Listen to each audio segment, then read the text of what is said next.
tuweze kuzungumza mambo mbalimbali yanayokuwa yakihusiana na michezo na burudani. Mimi niko na shabiki la CAF hapa, tumekuja kuyazungumza yale yanayokuwa yakihusiana na michezo na burudani. Ndugu yangu shabiki, uko poa? Niko poa, japokuwa furaha iko nusu kwa sababu timu yako inapofanya vibaya na sisi watu wa mpira huaga tunakuwa kwenye huzuni. Japokuwa nipo kwenye timu ya taifa ndio pekee ambayo inanipa furaha, lakini kwa Simba kwa sasa hizi hali imekuwa mbaya sana. Hata kuvaa jezi navaa kwa sababu ni uzalendo. Tuna hali mbaya. Simba tuna hali mbaya. Hali. Baba hatari. Siku mtatukuta tumekufa tu barabarani, mambo mnatuokota. Shida nini kwani? Shida kubwa tunafahamu matokeo mabovu ambayo tunapambana nayo kila siku, lakini pia kuwa na uongozi mbovu ambayo tunaamini ndio sehemu ambayo inatuangusha, kwa sababu kufanya vibaya kwa timu ni viongozi, wala sio kocha wala sio mchezaji. Kwa sababu anayemleta mchezaji mbovu ni nani? Anayemleta kocha mbovu ni nani? Ni kiongozi. Kwa kiongozi akiwa imara analeta mchezaji mzuri. Sio wenyewe tumeona kwamba kuna mchezaji unamhitaji, wenzako wanaenda kumuokota kama anamokota yuko dampo. Yaani kwa vitu vingine unajiuliza, hivi vinafanyika huyu ana uchungu kweli na Simba? Unanielewa? Leo hii Simba ina mafungu matatu. Fungu la mashabiki, fungu la wanachama na fungu la viongozi. Wako pamoja kabisa. Mashabiki wanaamini wanachama wanakwenda kula pesa kwenye mikutano mkuu na kula pilau ambalo waligombania shughuli ya mkutano mkuu. Viongozi wanaamini wanachama wao wanawakosea kwamba kuwa hataki. Lakini viongozi wenyewe bado wana mafungu mawili. Kuna wengine wana afya ya akili, kuna wengine afya ya akili hawana. Kwa hiyo timu haiwezi kuwa sawa. Lakini pia hatuwezi kuwa na timu namna hiyo. Leo hii hata kama tukaenda kumchukua Guardiola akaja kuwa pale, tukamchukua Messi aje pale, hatuwezi kufanikiwa na hatuwezi kufikia malengo kama hawa hajasimama vizuri. Na ndio maana kila siku tunalia nyinyi simameni vizuri. Kwa mfano ndugu zangu wametoka kuzungumzia hapa na tulikuwa pamoja. Huwezi kuahidi watu kadi ya wanachama na watu walikuwa wanahitaji muda mrefu alafu inafika muda uitoi. Huyu Matumbi mimi ndugu yangu, nani Mangungu ni Matumbi mimi ndugu yangu Matumbi mwezie. Huyu anasema kila siku anachokifanya anakosea. Anatuharibia kabila letu kwa mfumo huu. Inaonekana wa Matumbi wote waenda azimu. Unanielewa? Inaonekana wa Matumbi wote hatustahili kuwa viongozi. Kwa sababu hata kuja kuangalia kawaidi sawa. Lakini pia watu ambao wanalalamika kuhusu kadi ya wanachama, mimi nataka niwape kodi moja. Lengo lake kutangaza kuwa atatoa kadi ya wanachama kwa sababu alijua atawapa kadi ya wanachama watu maalumu ambao watakwenda kumsimamia yeye kwenye uchaguzi mkuu kwa malengo ya kuchukua fomu. Alikuwa anataka kurudi tena Simba.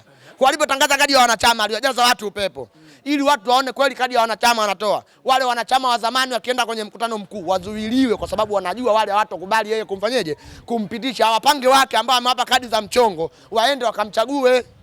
Baada ya kwenda ndani kwa viongozi wezie, wanamwambia hichi ulichokifanya hapana. Hiki sio sahihi. Hiyo kodi watu hawajui, lazima tuwape kodi. Kwamba hiki unachokwenda nacho sio sahihi, kadi ya wanachama fuata utaratibu. Bado wewe vyo watu hawakutaki ondoka. Kwa ndio maana unakuta hata siku ya uchaguzi kashindwa kutangaza. Tarehe 5 imefika ya 2026. Hakuna 2026 tena nyingine hapa inakuja kutokea. Ndio hii. Katangaza lakini kadi fanyeje? Kashindwa kutoa kwa sababu anajua nini anachokifanya. Unanielewa? Kwa mimi ninachomwambia imeshafika muda wake na wakati wa kutuachia timu yetu. Unanielewa? Sio mbaya, sio dhambi. Kiongozi kama utaamua jamani tumeshaongozana na muda umeshaisha, siku ya uchaguzi tarehe fulani mimi naondoka. Atakuwa heshima kubwa. Unanielewa? Kuliko kwenda kutuweka nini kwenye mafungu mawili. Lakini pia hata tajiri na yeye anatakiwa asimame na sisi. Unanielewa? Mwekezaji. Wanachama na mashabiki tuko kipaumbele kumlinda mwekezaji, lakini mwekezaji atulindi sisi kwenye haki zetu. Kipindi yuko Mkwabi alituambia Mkwabi vibwengo. Sisi tukamsupport. Mbona sisi tumelia muda mrefu na huyu Mangungu kila siku atuelewi? Unanielewa? Mpaka watu tunawaona kwamba tunafungwa Zanzibar. Mwenyekiti tena anajifanya ananiambia chini anacheza simu. Unacheza simu ya nini wewe? Toka kwenye timu ya watu. Tuachie timu yetu ili watu tukae vizuri. Unanielewa? Leo shabiki la CAF nimetoka Matumbini nataka kadi ya wanachama, niko mjini hapa muda mrefu. Na natarajia kuichangia Simba yangu, naichangia vipi kama kadi ya wanachama sina? Unaniambia mimi nichukue kadi ya shabiki, si nishakuwa shabiki tangia muda mrefu. Kama kadi ya shabiki nilibia na libiaje ushabiki? Si bwana tafuta timu nyingine nishabikie. Lakini nataka kuwa mwanachama kwa sababu nataka kuichangia Simba yangu. Leo hii nitakapoulizwa wewe mwanachama ndio nitasema kadi yangu ya wanachama ni hii. Ada yangu niliyolipa ni hii. Unanielewa? Kwa maana yake tunataka kuichangia Simba na ndio maana watu unakuta wanailia kadi ya wanachama, sio malengo ya kwenda kujifurahisha, malengo ya kuichangia Simba yao kwa sababu wamekaa muda mrefu hawaichangii Simba yao. Unanielewa? Kwa hiyo mwenyekiti tajiri Mohamed Dewji na yeye ni wakati wake sasa wakuja kutufurahisha sisi wa kuplay party vile anavyotaka, kwa sababu si alilia yeye. Alilia bwana natombeana vibwengo, mtumbu wenyewe atatoboa, tukamwambia sawa huyo kibwengo kaa pembeni. Mbona sisi tulishasema muda mrefu Mangungu kibwengo hataki kumuondoa? Au yeye ana maslahi naye binafsi? Unanielewa? Ana maslahi naye binafsi. Na kama ana maslahi naye binafsi atafutie taasisi nyingine akamweke. Si ana kiwanda cha Mokola akampe akakae. Si ana kiwanda cha maji akampe akae. Kwani mpaka akae Simba? Hana tutengenezea ugomvi. Leo hii Mo akienda kwenye uwanja Benjamin Mkapa, Simba ikifungwa anainama chini analilia hela yake. Mangungu akisimba ikifungwa anachezea simu anasema tayari hela ishaingia. Hivi unaona kuna kitu kinajenga kabisa. Tunaenda kucheza mechi Zanzibar. Mimi nataka niwape siri ya finali. Tunakwenda kucheza mechi Zanzibar. Finali. Na Rasibe Kane. Miongoni mwa watu waliouza kodi alikuwa Mangungu ili mechi peleko Zanzibar. Kwa kuonekana uwanja Benjamin Mkapa mbovu. Ili yeye kwa ajili ya jambo lake. Na kweli kafanikiwa, lakini pia bado kaliwa mara 6 na klabu ya nani ya Yanga. Bado yupo tu madarakani. Anangoja nini? Au umeona anataka mpaka tumshikie bakola. Siku wanachama hawa wanemsema Mangungu leo. Watakuja kugeuka kukusema wewe na utachukia utaondoka kwa sababu tunakujua una tabia ya kususa. Siku atakuja kususa hapa. Siku Mohamed atakuja kususa hapa. Mtaona kabisa anasusa mimi naondoka. Sababu ashai kususa mara nyingi kwa sababu watu wanakuvumilia wewe vizuri. Unashindwa kuwalinda. Maana yake wewe unaonekana upo kwa maslahi zaidi. Na kama Mangungu ana maslahi naye, si ana makampuni. Kampe na yeye kama anaona hawezi bila kuwepo na Mangungu ndani ya Simba yeye hawezi kuwa mwekezaji, basi aondoke na yeye. Abebane na Mangungu wako atafutane taasisi nyingine wakaongoze. Kwani lazima aongoze Simba? Kama Mo hawezi kuongoza kuwa mwenye mwekezaji ndani ya Simba bila ya Mangungu, basi na Mo mwenyewe abebe vilago vyake aende. Umeelewa? Kama yeye hawezi kukaa bila ya Mangungu, akaja mtu mwingine akakaa, abebe vilago vyake aende, asitusumbue. Sisi tunataka Simba iliyokuwa imara kwa sababu tuna wachezaji wazuri ambao wana quality ya kupambana. Kama wana quality ya kupambana, maana yake tuwaone uwanjani wanafanyaje? Wanapambana. Leo hii tunalambishwa na Bolokoni Azam mara 2 mfululizo. Mnalambishwa? Bolokoni na Azam mara 2 mfululizo. Mnalambishwa Simba hii na Bolokoni kabisa tunalambishwa na Azam mara 2. Yaani mwezi mmoja tunalambishwa mara 2. Hii si aibu hii. Bolokoni. Yaani Bolokoni ya Azam tunailamba mara 2 sisi ndani ya mwezi mmoja. Mnalambishwa? Mara 2 tunalambishwa. Kwani wewe unakaka hujaona? Tena sio kulambishwa tu. Unaambiwa unalamba na kuandaliwa. Tumeandaliwa kabisa 1, 2, 3 hata analamba Bolokoni. Hii ni aibu. Simba hatujafikia level hiyo. Na tusipokuwa na akili timamu, kama hatujaelewana kukaa sawa na chama na mashabiki na viongozi wetu, hao hata wataturambisha Bolokoni hata mara 8. Kwa sababu washachukua kodi za Yanga wanazo wao. Azam ana kodi za Yanga ambazo ametufunga sisi mara 6 mfululizo. Anazo yeye Azam. Kwa hiyo Azam anaweza kutufunga zaidi ya hapa tulipofungwa tusipoamka. Kwa kuna wakati lazima tukae tu tunasema. Na tukisema lengo letu kujenga ili kupata kitu ambacho kiko nini? Kiko bora. Hatuchukui uongozi kwa sababu ya kutaka sisi labda tukakae tushibe, hapana. Tunauchukia uongozi kwa sababu ya matokeo mabovu na mienendo mibovu ya uongozi. Umenielewa? Kwa sababu mimi naamini uongozi ukiwa umenyooka, kuna kitu kupigana kelele. Hatuwezi kupigana kelele. Lakini pia unaweza ukakosa mataji. Lakini ukajua kwamba nimekosa mataji kwa sababu fulani. Lakini Simba anakosa makombe kwa ujinga na uzembe wa viongozi.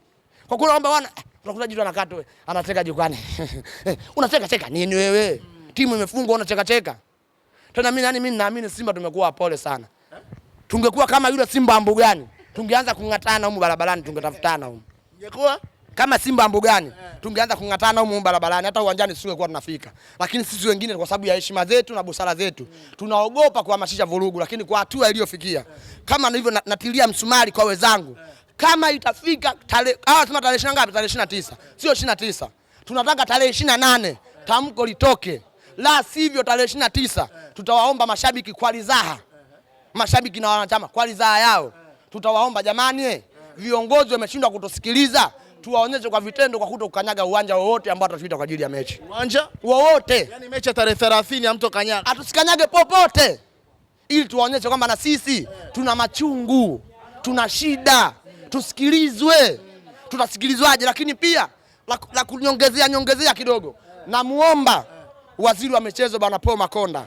Wenzetu alikuwa na waziri wa kipindi kile, waziri wa fedha bwana Mwigulu, alisupport sana Yanga 100% mpaka ikafikia Yanga kwenda kwenye malengo yake. Lakini pia sasa hizi tumepata waziri wa michezo ambaye ni shabiki wa Simba, hakuna asiyejua. Hatuwezi kuficha, hii ni kweli, iko wazi. Bwana Paul Makonda, mimi ninachomuomba, sisi huku tuna viraka, tuna matatizo. Mimi nakuomba kabisa, naamini wewe ni mwana Simba mwenzetu, una uchungu kama sisi. Timu yako inapofungwa, hebu tusaidie kwanza pale, nenda ndani kawaulize tatizo nini. Na sisi tatizo huyo mwenyekiti aondoke na kadi ya wanachama, lakini pia tunataka mfumo mpya. Na kama shida ni Mo, basi Mo beba vilago vyake aende. Tunakuomba Mheshimiwa Makonda tusaidie. Mo naye pia kama ni tatizo ndani ya Simba, abebe vilago vyake aende. Umenielewa? Bwana Makonda nenda akatusaidie. Kama Mo au Mangungu na yoyote mwenye tatizo nenda kamwambie. Kwa sababu hata wezetu kipindi wanakwenda kujenga timu yao walitumia viongozi wa serikali kuwasaidia. Kwa sababu kumbukumbu yangu ya haraka ni bwana Mwigulu. Mimi Mwigulu namkubali sana kwa sababu ni waziri alikuwa waziri wa fedha, lakini ni waziri ambaye anapenda mpira ukue. Alifanya vitu kwa vitendo, lakini pia Makonda namna nilivyomsikiliza siku mbili hizi na ndio maana alipochaguliwa nilifurahi sana. Niliamini tunaweza tukamtuma akakwenda kutuokolea Simba mahala alipo. Simba ipo mikononi kwa magaidi, atakuwa itoka mikononi kwa magaidi ije sehemu salama. Simba ipo mikononi kwa magaidi ije atakuwa ije sehemu salama na sehemu salama. Tunakutegemea Makonda ukatuokotee Simba yetu ilipo turudishie sehemu salama, iko mikononi kwa magaidi. Nani huyo gaidi? Gaidi Mohamed Dewji pamoja na Mustafa Mangungu. Gaidi ndio anayeharibu Simba. Kwa nini tusifiche? Kwani tufiche? Kama mtu tunamwambia tufanyie hivi hataki, tunafanyeje? Bwana huyu ndugu yako afai, tunafanyeje? Kwa nini ile timu wao wameenda kuiokota Jalalani ile? Tumeokota mikononi mwa watu. Mikononi mwa watu ni wanachama na mashabiki. Unanielewa? Wanachama na mashabiki wanapolilia jambo fulani lazima wasikilize, ndio wenye timu yao. Unanielewa? Kama unashindwa kuwasikiliza maana yake nini? Simba ipo kwa magaidi. Ipo kwa magaidi. Haipo salama kabisa. Gaidi nani? Gaidi Mohamed Dewji pamoja na Mangungu hakuna kuficha, na kama nataka kunipeleka jela mimi niko tayari, mikono iko mbele. Mikono hii hapa nini? Iko mbele. Kwani kuna shida tufiche? Nikienda jela, unajua Mandela alienda jela kwa ajili ya kuiokoa South Africa. Mimi naweza nikaenda jela kwa ajili ya kuiokoa Simba. Mimi naweza nikaenda jela kwa ajili ya kuiokoa Simba. Kwa hivyo vitu vinawezekana. Umenielewa? Lakini pia jela limeumbiwa kwa ajili yetu sisi. Ukiona kituo cha polisi tumeumbiwa kwa ajili ya mashabiki kama sisi. Kwa kama anaona mimi nimemuonea, mikono hapa mbele, anipeleka anakotaka yeye. Lakini hakikisha mimi nisitoke. Nikitoka na mwendo ni ule ule. Shukrani sana. Asante.